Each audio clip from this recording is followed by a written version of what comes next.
Hello guys, welcome to lesson number 37 in our drawing series, Drawing Techniques for Beginners.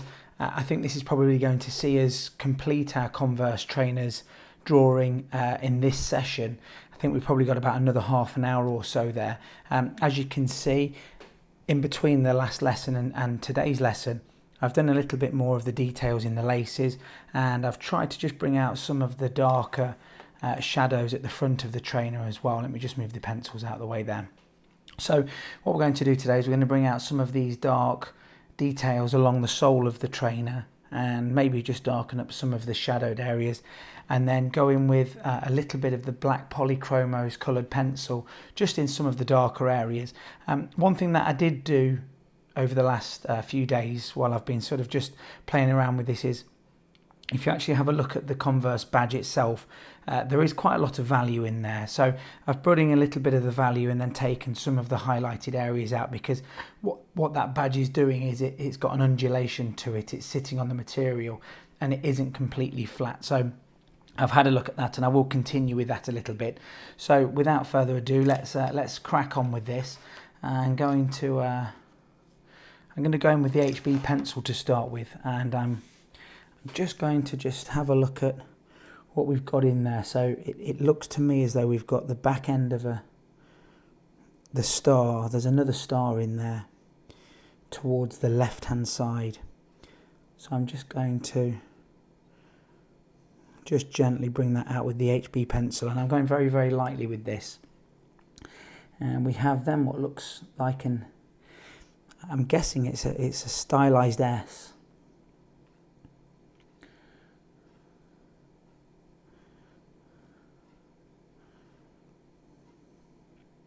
So I'm starting with the HB because it gives me a little bit of contrast in there straight away, but it's going to be easy to remove.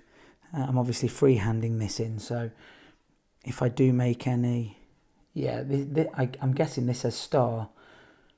All of the font isn't quite, certainly not all on my reference image there, but it does look as though it used to say, or does say, star, the word star. Okay, and we've got a dark area where this is slightly raised, so this patch of rubber is raised from the actual sole itself. So I'm just going to add a little bit of value and just fade away from the darkest area, which is obviously where it connects. And it doesn't quite go all the way up to the top of the rubber there. And then we've got this prominent black stripe that is going all the way around sort of towards the bottom of this sole. It's been really fantastic seeing some of your attempts at this trainer. This has really surprised me, this project. I've enjoyed it a lot more than I thought I would. I chose this image because I thought that the reference was so cool, and it was there was a lot of information within this that we can practice. So the materials and the contrasts. But I've really enjoyed this more than I thought that I would do, and it's been fantastic seeing some of your work. If this is the first time that you've come across my channel, this is one of the first videos you've seen of my drawing series, thank you so much for watching. But I really would advise you to go and have a look right back at the beginning. So we're on sort of lesson 37 now, and it doesn't seem 5 minutes ago since I was doing lesson 1, 2, 3, 4, 5, 6, 7, 8 and so on. But go back and check those out, and even if you are a long way through with these lessons, I would advise going back and revisiting some of those earlier tutorials, because it's nice to just brush up on the techniques. And I really started this series so that I could teach people some of the techniques and some of the ideas that I'd picked up over the last few years in art classes that I've spent money on. And I just thought that it would be a nice thing to do, and I enjoy teaching, and I get a lot out of seeing people learning, you know, and putting their skills to work. It's a very fulfilling aspect, and I do enjoy that. So I thought I'd put together a drawing series and just try and steer you away from some of the pitfalls that I've made over the last 3 years or so, and also just give you some foundations and some tips. And you know, I see a lot of people over on Instagram and Facebook, and they're starting out with their drawing journeys, and they really don't know exactly what they should be doing, and they're doing trial and error, a little bit like I did initially. So I'm just working in this shoelace area here now, and although we know that this rubber area is white, I need to get some value in there. I need to bring the shoelace forwards from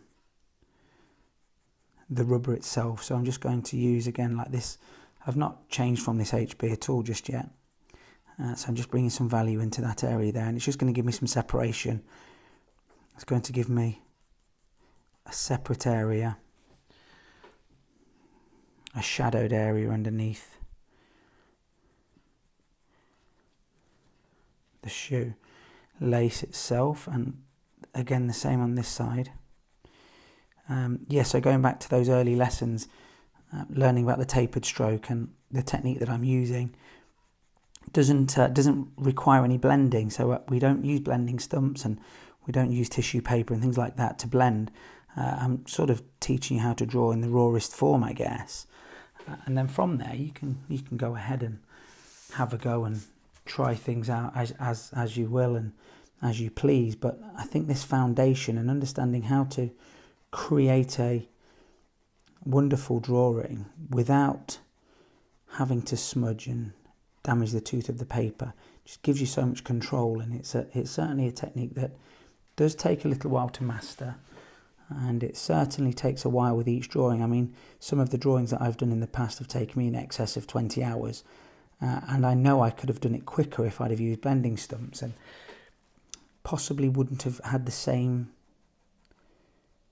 result. I don't see any problem with blending stumps. You know, I see some wonderful work with it, but this is a method that I like to do. It's therapeutic. It takes a little bit longer, but you get a very rich, realistic looking drawing without the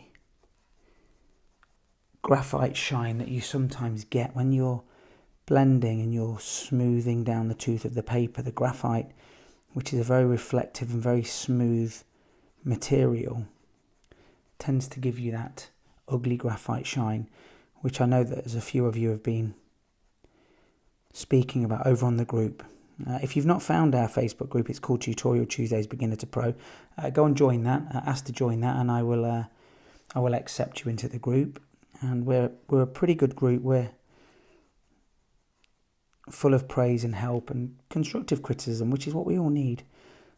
It's not an easy journey when you first start trying to figure out your style and how to do certain things. So it's nice to have a group that are, yes, supportive, but also critique one another's work, and I think that's what we've got.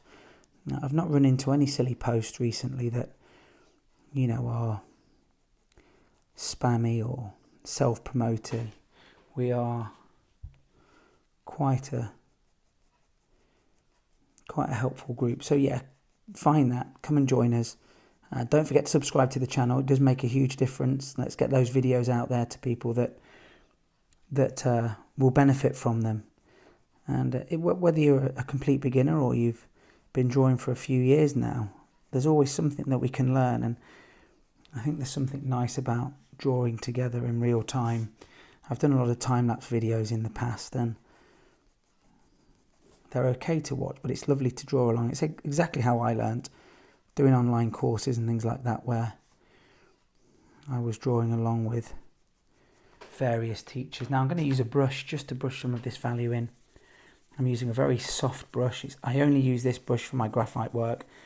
I don't want to be using it for the coloured pencils or any charcoal work, because I don't want too much value getting in to the areas that I'm working so hard to try and protect, so some of these lighter areas. I'm coming in with a 2B pencil now, and I'm just going to darken up. I need to bring the value of this line that's underneath up to a similar level or the same level as the dark line above it. They are the darkest areas in my reference, so I need to make sure that they are up there with the darkest areas in my drawing. I always talk about the cornerstones of realism when we're trying to draw.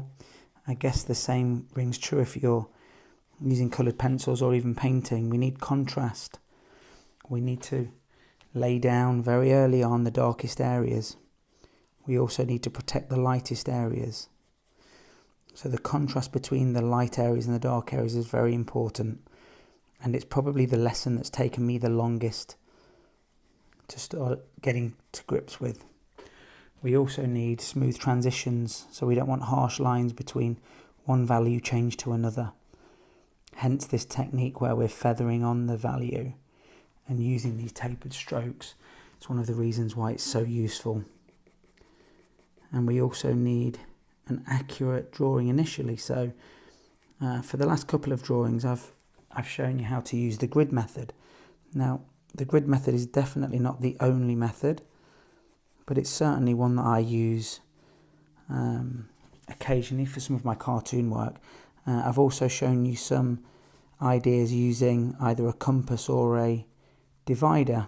I will show you how to use a portional divider as well in later projects, but however you can get that drawing down, make sure it's accurate, whether you trace it, use a light box, freehand, however you decide you're going to do that. Do it, but make sure that it's accurate.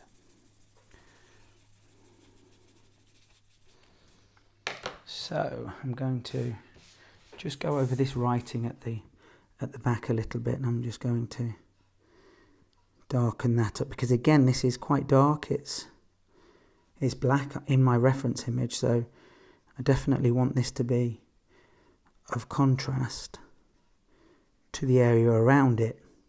One of the cool tricks that we can do as artists is we can make people that are looking at our work perceive things to be there that aren't really there. So I can make something look black without having to go towards black. I can make something look white that isn't actually white. So for example, the sole, this rubber sole under here is looking black. Sorry, is looking white. But I can see that I've actually got some value in there. I've got to have value in there. We don't want to leave the page white unless we can help it. So just using this 2B, and I'm just coming up and around. There's a shadowed area under there that I need to just get in. Now when we're drawing shadows, I mentioned this in the last video, find the darkest area. The darkest area is always going to be the part closest towards where the object is touching the ground, so this inner part in here. And as it comes away from the trainer, we are getting that diffusion of the light, so we are getting a softer edge as it comes out. We don't want a really, really harsh edge, and sometimes it may look as though that's what's there, but if you go and look in on a bright sunny day, if you look at an object and look at the shadow that it's casting, or when something's casting a shadow onto an object, a wall or the ground or something, you'll very, very rarely, in fact I haven't come across one yet, I'm sure that there may be one in a certain set of circumstances, that the actual end of the shadow line is a very harsh line. I haven't seen one. It always fades out and becomes kind of fuzzy.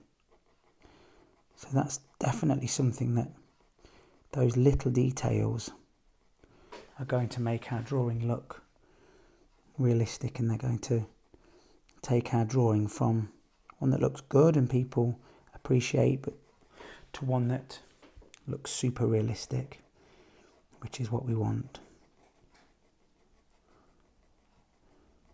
So I can see there's a little bit more value in here. I'm making these areas darker and they look a little bit dirty, a little grainy. So I'm just going to bring that in, and then I'm going to take some of the value out with my kneaded eraser.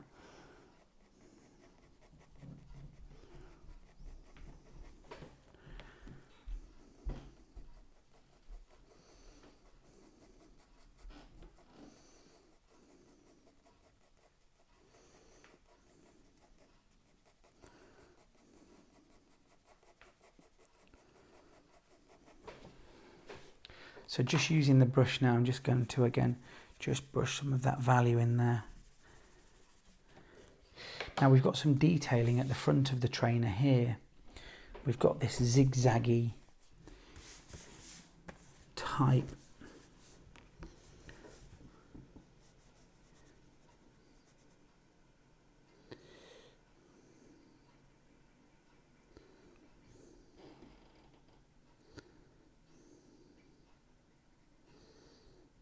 now, a little bit like when we looked at the detailing at the front of this trainer. Again, it's the same thing on this trainer now. We don't need to get bogged down with the details too much. We just need to give the hint that there is some detailing in there.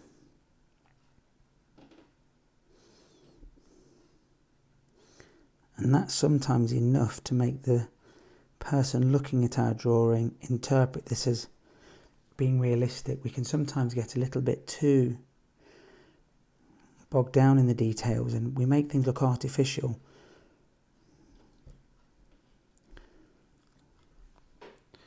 So I'm just looking again, where are some of these darker zigzags?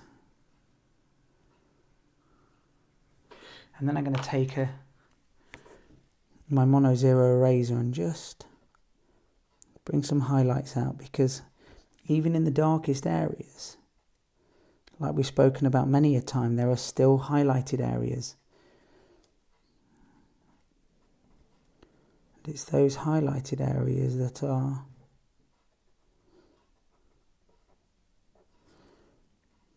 going to draw the viewer's eye. I said in the last video, I think it was, I'm still not 100% convinced when I look at a drawing whether it's the highlighted areas or the dark areas which really pull my eye towards certain areas of the drawing. I look at some pictures and I think it's definitely the dark zones that do that, and then I look at another picture and see some of the shadows and the reflections on things and think, no, it's definitely the light areas. So whilst I'm still struggling to get my head around whether it's the dark or the light areas that pull the viewer's attention, we're going to make sure that we're catering for both of them.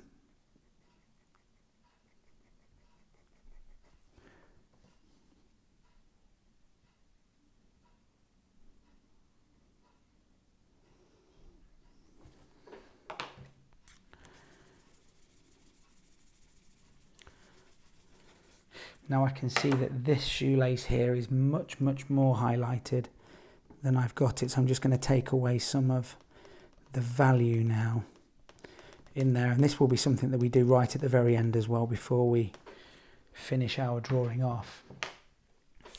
And I'm going to make this look more highlighted by bringing some more value into the area surrounding it.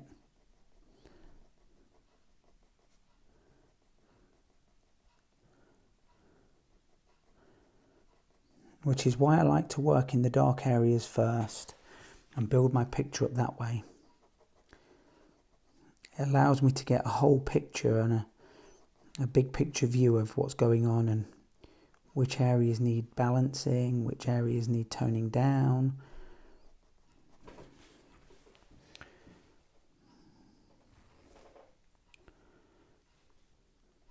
So I'm looking in here, and we've almost got another dark sort of line which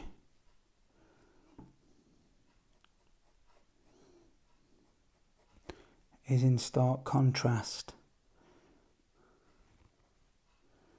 to the areas around it. So we're just going to give a hint of that, because it actually does come underneath these laces here, and we've got an opportunity there to bring those laces forwards and show that there's something behind them.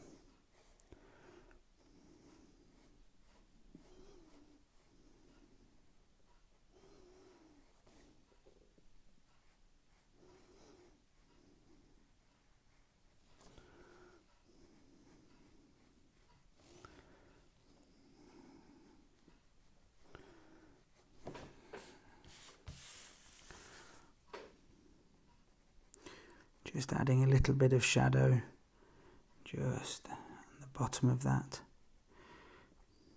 tab that's been attached.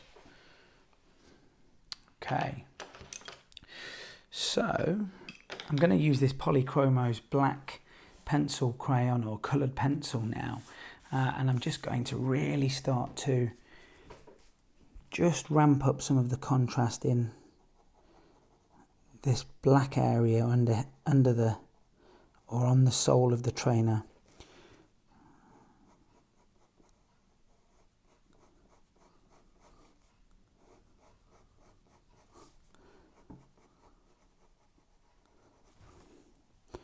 I'm just going to pick a few spots within our drawing that we're just going to add this. Pick these up from Amazon. They are the best black pencil crayon or coloured pencil that I've used. They hold the tip very well, so if you are starting to use it to draw some fur on an animal, let's say, they're very good. You've got a lot of control, and they do hold their tip. I've used Prismacolors as well. They're a little bit waxier, and they're a great pencil, but they don't hold the tip as well. So when we're adding these finer details in, I do tend to use this black. It's called a Polychromos, and it's Schwartz black. So just adding some of this value in some of those darkest spots. Going to add a little bit into our star word on the back of this Converse trainer.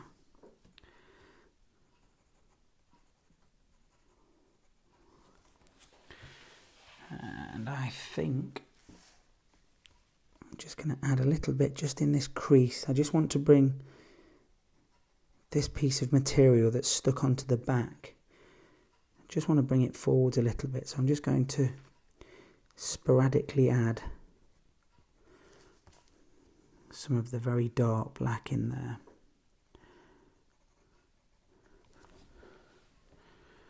Just to give us a sense that that is sitting on top of the material that's there. Possibly need a little bit within this area, and also maybe some on the star on the badge.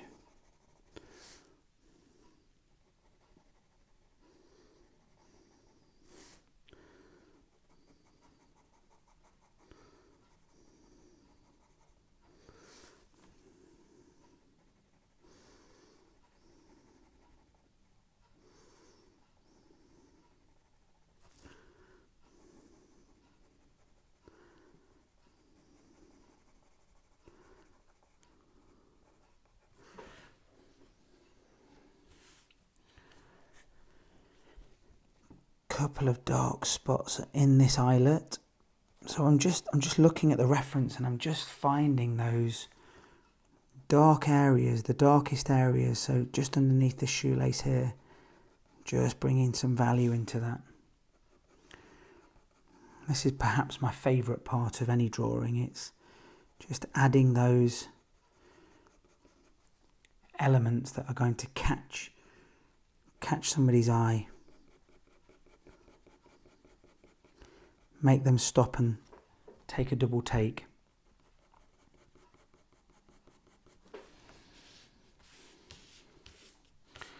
Probably get away with a little bit underneath the trainer itself on this cast shadow.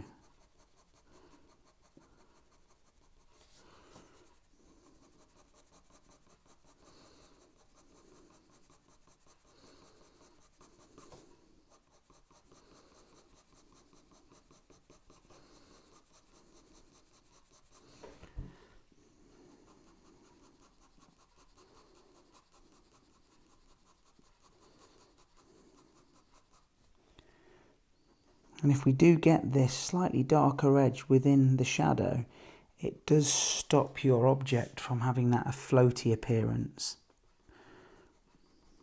I see a lot of really good drawings, and they just tend to have a slightly fake, false look to them, because it looks as though the object's floating, because they've not quite got that cast shadow quite right. So I'm just removing some of the value now. I've been doing this during the entire process. I've been removing value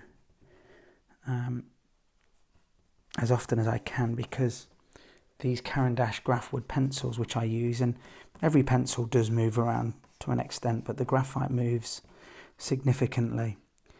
And with our drawing here, we've got such a contrast between the background, the very stark white background, to the actual object itself, that it's really important we clean this up.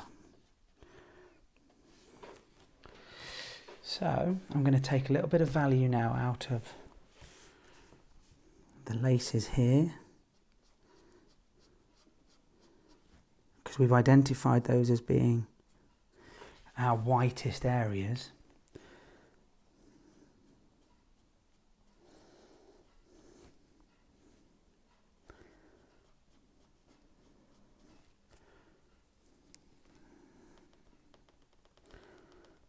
And dabbing the eraser gives us a texture. So in that shoelace area there, it gives us a nice realistic texture. So let's just remove a little bit of the value now in and around here. And again, this dabbing type action gives me a slightly mottled look. And if we actually look at our reference there, we haven't got a smooth value.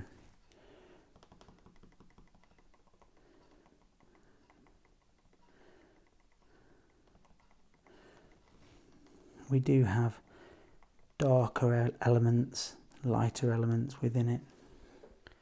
Just a small brush in there again, just to smooth some of that out. And it's definitely lightest around this edge here.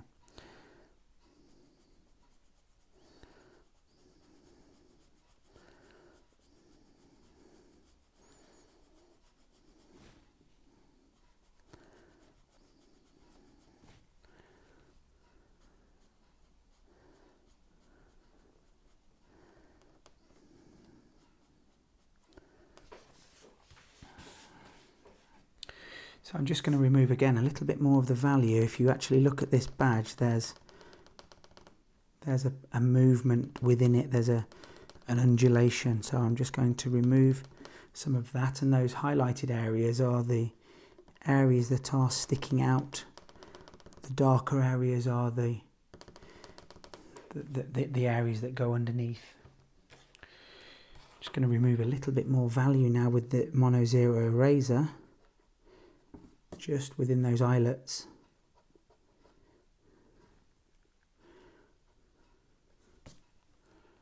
Certainly on these bottom ones here, we've got a lovely shine to them.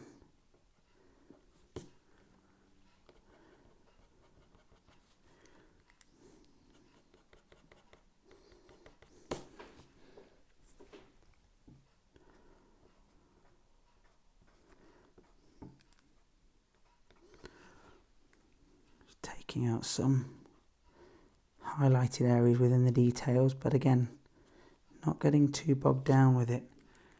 not having to be too precise.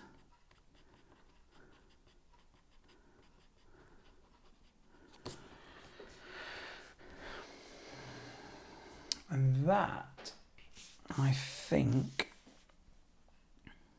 will just about do us.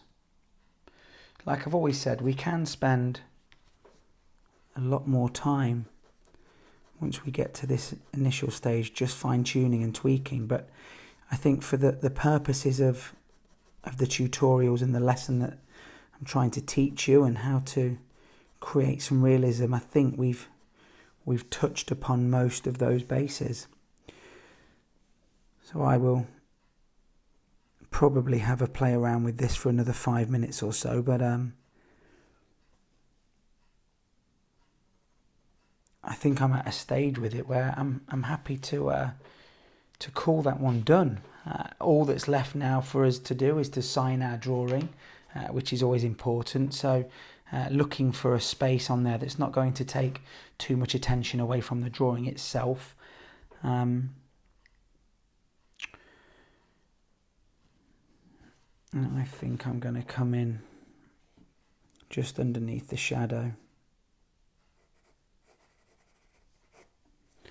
and just sign that. And then all that would be left is to spray that with a fixative. You can get those from Amazon as well. Just tidy up those last little bits of loose graphite. But this has been a really, really enjoyable project. I've taken a lot from it. I think I've improved myself just looking at things slightly differently and trying to explain them differently. It definitely helps me. Thank you so much for your support. I really appreciate it. The group's going really well. The channel's going well. Don't forget to hit the like button. Send me any comments down below or get hold of me on the group. But it's been a pleasure. I'm really looking forward to the next series. What we're going to be doing, we're going to be looking at the landscape with the barn. So have a look for the reference image. That should be on the site in the photos and reference images. I've had a lot of fun with it. Thanks so much for the support, and I really look forward to seeing your work. That's our Converse trainer completed. I've had a blast with it. Thanks a lot, and I'll see you in the next video. Hit subscribe, smack the notifications button, follow me on Facebook, Instagram and Twitter.